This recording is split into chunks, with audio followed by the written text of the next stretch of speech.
Wanting to fish isn't enough. You have to know how. I suddenly regretted that I'd never learned to do anything with my hands. Every hour that passed decreased my chances of surviving. Sometimes a gust of wind gave me a fresh hope. But after securing the mast, I didn't have the strength to set the sail.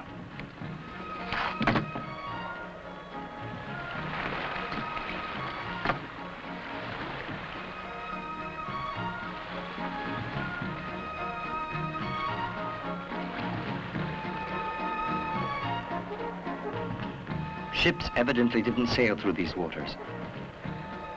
I couldn't row any longer. My only chance was to hoist the sail, hoping the wind would carry me to the commercial sea lanes.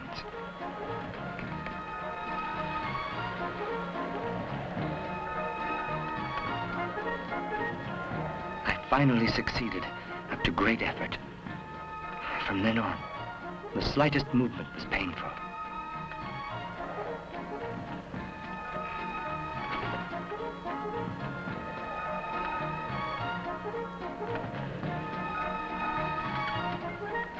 My face was burning from the salt of the sun. I lost consciousness.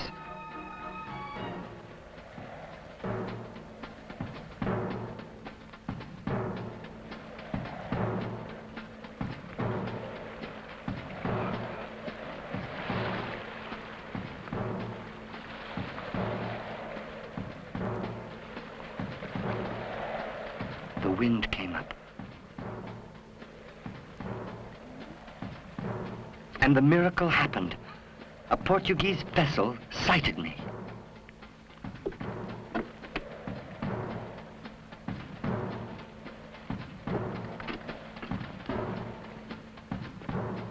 Go call the captain.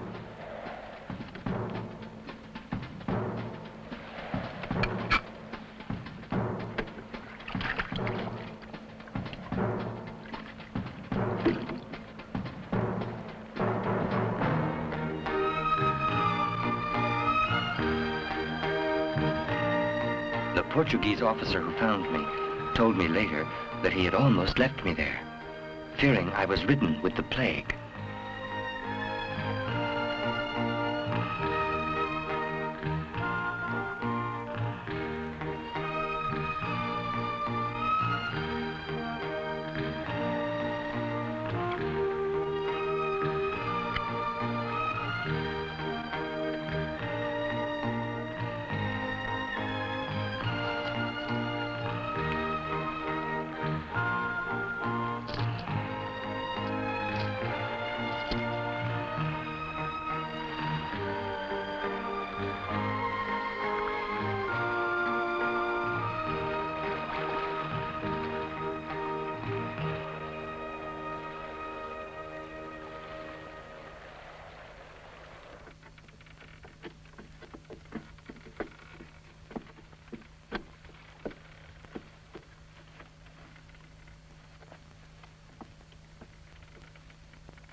You'll tell me about it later. In the meantime, get some rest. And don't worry. In a little while, you'll be back on your feet.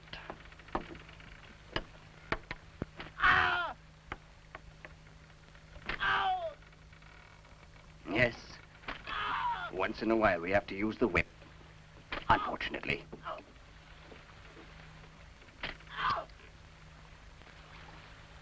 The man was caught stealing your gold.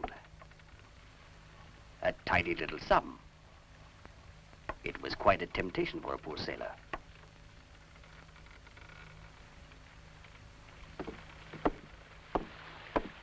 The Portuguese captain had my gold returned to me and accepted only my gratitude as his reward. We had arrived in Brazil. I said goodbye to the officers and the crew.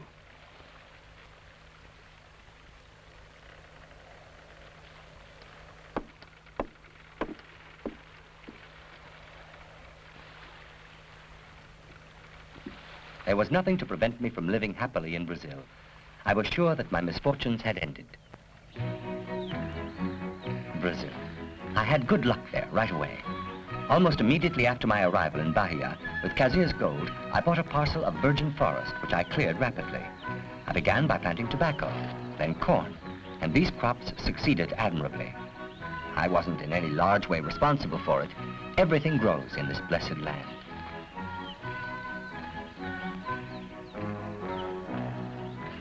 I bought a banana plantation, which had the same success. Oh, slavery had changed me a lot. The lazy bones who had fled from England had become a glutton for work. Fortune was smiling on me. I dressed elegantly.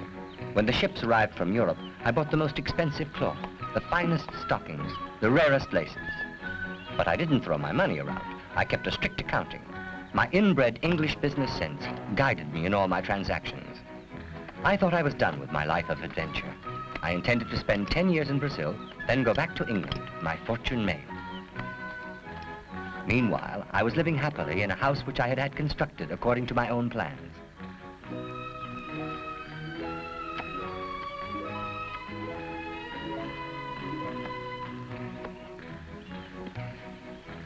Well, for a first harvest, you're very fortunate, Signor Robinson. I suppose I should be thankful. But I often ask myself what I'm doing here. I could be doing just as well in England, close to my family. What was the point of traveling 2,000 miles, braving the greatest dangers, only to end up here in this jungle, stranded among total strangers? You're unjust, Signor Robinson, when you speak of total strangers. You should know that here, all of us are your friends. As for the jungle, don't say harsh things about it. It has been our fortune. Admit that land is more expensive in England. Labor is far more costly as well. Yes, and here it is insufficient. It is true. Good slaves are hard to get, and their prices are going up each day. Slavery is a serious problem in our region. It is a matter that worries us a great deal. I've thought about the problem, too, a great deal. Yes, I was uneasy, bothered. I thought over the question for several months. During your voyages, no doubt. Yes, that's right. Would you believe that on the coast of Guinea, you can get a perfectly healthy human being, a strong adult male worker, in exchange for only 2 goats? 2 goats for just 1 slave. That is expensive. Oh, you think so, do you? And besides, that kind of exchange isn't very practical. What with loading the goats and feeding them, it's not possible. Evidently not. I suppose a handful of colored beads would be better. The best way is to go directly to the slave auctions. But isn't that what all the importers do? Yes, but they act only on behalf of the state, which then levies enormous taxes on the merchandise. It is absolutely immoral. You have to put up with it. I don't see any other solution. I'm positive there has to be one. That man's words had just awakened in me all the foolish notions which I had thought were sleeping. I suppose the call of the sea in me is stronger than anything. And even today, when I should be cured by the hardships I've known, I can't resist the desire to explore this sea which surrounds me. I must have a boat. My raft is too heavy. If I risk the open sea in that barn, the slightest current will carry me off. I must make myself a navigable craft, a canoe, so that I can go explore the nearby waters without the risk of being carried too far from my island and not being able to return. Maybe there are other islands nearby. Maybe some men, civilized human beings. I've got to go look. How to hollow out a tree trunk. I don't give myself a moment's rest. Chopping with the axe gives me blisters. Oh, if my father could see my hands now, he would be most surprised.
My hands bled, but the work progressed. This canoe, once launched, where will it take me? To what shores? Or to what other deserted island? Who knows?